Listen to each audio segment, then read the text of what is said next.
عورتوں پر غسل کب واجب ہوتا ہے؟ عورتوں پر 6 چیزوں سے غسل واجب ہوتا ہے۔ تقریباً 90% لوگ یہ غلطیاں کرتے ہیں۔ بسم اللہ الرحمن الرحیم۔ صحبت اور غسل جنابت۔ صحابہ کرام رضی اللہ عنہم کے درمیان غسل جنابت کا ایک مسئلہ زہر بحث آیا۔ ایک گروہ کہتا تھا کہ غسل صرف دخول پر فرض ہو جاتا ہے، انزال شرط نہیں، یعنی پانی کا خارج ہونا ضروری نہیں۔ دوسرا گروپ بیان کرتا تھا کہ واجب غسل کے لیے دخول کے ساتھ انزال بھی شرط ہے۔ یہ لمبی بحث کسی فیصلہ کن صورت پر نہ پہنچا۔ آخر کار قرار پایا کہ ام المومنین حضرت عائشہ صدیقہ رضی اللہ تعالی عنہا سے دریافت کیا جائے۔ حضرت عائشہ صدیقہ رضی اللہ تعالی عنہا نے کہا کہ رسول اللہ صلی اللہ علیہ وآلہ وسلم نے فرمایا، جب مرد عورت کی 4 شاہوں کے درمیان بیٹھ جائے، اس کا میل ختنہ عورت کے میل ختنہ کے ساتھ مس کرے تو غسل واجب ہو جاتا ہے۔ تو مسئلہ یہ ثابت ہوا کہ صرف دخول پر ہی مرد اور عورت جنبی ہو جاتے ہیں اور ان پر غسل واجب ہو جاتا ہے۔ انزال یعنی منی کا نکلنا شرط نہیں۔ جنابت کے احکام۔ واجب غسل کی حالت کو حالت جنابت کہتے ہیں۔ وجوب غسل یعنی جب غسل واجب ہو جاتا ہے تو اس حالت کو جنابت کہتے ہیں۔ جنابت کا لفظ جنب سے نکلا ہے۔ جنب پہلو کو کہتے ہیں۔ مندرجہ ذیل 4 حالتوں میں مسلمان مرد اور عورتوں پر غسل کرنا فرض ہو جاتا ہے۔ نمبر 1، جوش کے ساتھ منی خارج ہونے کے بعد اس میں احتلام بھی داخل ہے، یعنی یا کوئی ایسا خواب آئے یا ایسے بھی۔ نمبر 2، صحبت کے بعد یعنی سیکشول انٹرکورس کے بعد۔ نمبر 3، حیض کے بعد۔ نمبر 4، نفاس کے بعد یعنی بچے کی پیدائش کے بعد۔ اس میں یاد رکھیں کہ بہت سے لوگ پوچھتے ہیں کہ اگر خواتین انٹرنل چیک اپ کروا آتی ہیں تو اس سے کیا غسل واجب ہوتا ہے؟ تو جان لیں کہ اس سے کوئی غسل واجب نہیں ہوتا جب تک ان 4 چیزوں میں سے کوئی چیز وجود میں نہ ہو۔ صرف منی خارج ہونے سے بات نہیں بلکہ جوش کے ساتھ منی خارج ہونے کے بعد غسل واجب ہو جاتا ہے۔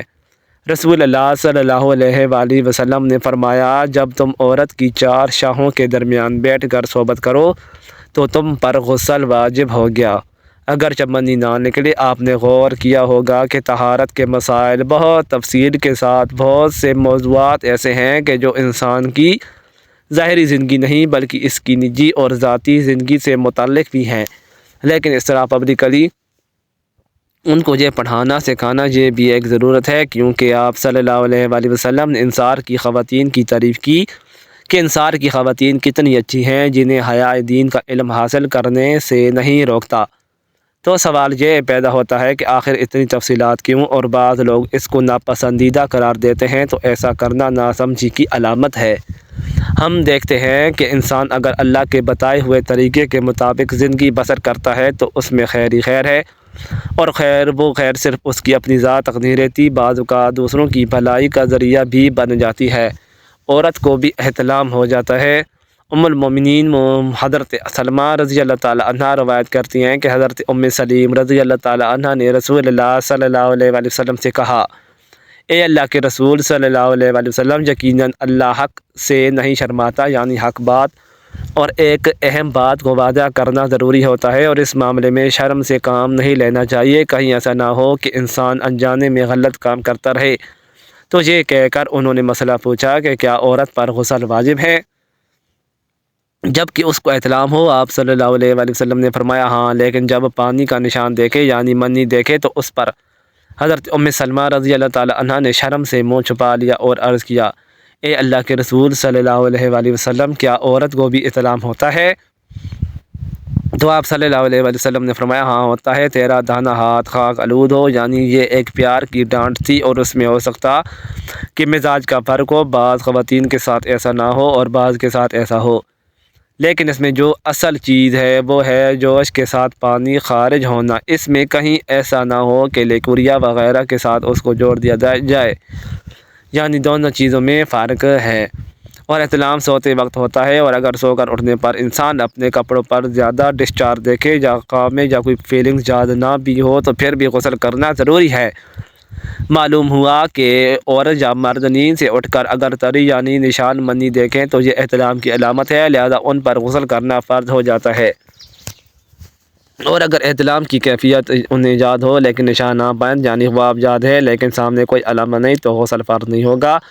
ایسی صورت میں شک کی ضرورت نہیں ہے کہ نہیں بھائی میں نے خواب دیکھا اور مجھے خواب بالکل صحیح سے یاد ہے تو مجھے نہانا چاہیے، نہیں میت خواب پر نہیں نہایا جائے گا جب تک کہ کوئی فزیکلی کوئی ایسی چیز سامنے نہ دیکھی جائے۔ حضرت ام سلمہ رضی اللہ تعالیٰ عنہ روایت کرتی ہیں کہ میں نے کہا، اے اللہ کے رسول صلی اللہ علیہ وسلم، میں اپنے سر کے بال خوب مضبوط گنتی ہوں، کیا میں انہیں غسل جنابت کے وقت کھولا کروں؟ آپ صلی اللہ علیہ وآلہ وسلم نے فرمایا، ان کا کھولنا ضروری نہیں، تیرے لیے یہی کافی ہے کہ 3 دفعہ اپنے سر پر پانی ڈالیں اور پھر اپنے سارے بدن پر پانی بہائے، بس تو پاک ہو جائے گی۔ یعنی بالوں کی جڑیں بھیگنا ضروری نہیں، جسم کا بھیگنا ضروری ہے، سارے بال کھولنا ضروری نہیں۔ جنبی کے بالوں کا مسئلہ، حضرت عائشہ رضی اللہ تعالیٰ عنہا کو خبر ملی کہ حضرت عبداللہ بن عمر عورتوں کو غسل جنابت کے لیے بال کھولنے کا حکم دیتے ہیں۔ حضرت عائشہ رضی اللہ تعالیٰ عنہ فرمانے لگی، ابن عمر پر تعجب ہے، انہوں نے عورتوں کو تکلیف میں ڈال دیا، وہ انہیں سر منڈوانے کا حکم کیوں نہیں دے دیتے؟ یہ حضرت عائشہ کی ڈانٹ تھی۔ پھر فرمانے لگیں، میں اور رسول اللہ صلی اللہ علیہ وآلہ وسلم ایک ہی برتن میں غسل جنابت کیا کرتے اور میں اپنے بال کھولے بغیر سر پر 3 دفعہ سے زیادہ پانی نہیں ڈالتی تھی۔ معلوم ہوا کہ غسل جنابت کے لیے بال کھولنے کی ضرورت نہیں، مگر یہ حکم صرف غسل جنابت کا ہے۔ غسل حیض کے لیے بالوں کا کھولنا ضروری ہے کیونکہ یہ مہینے میں 1 دفعہ ہوتا ہے۔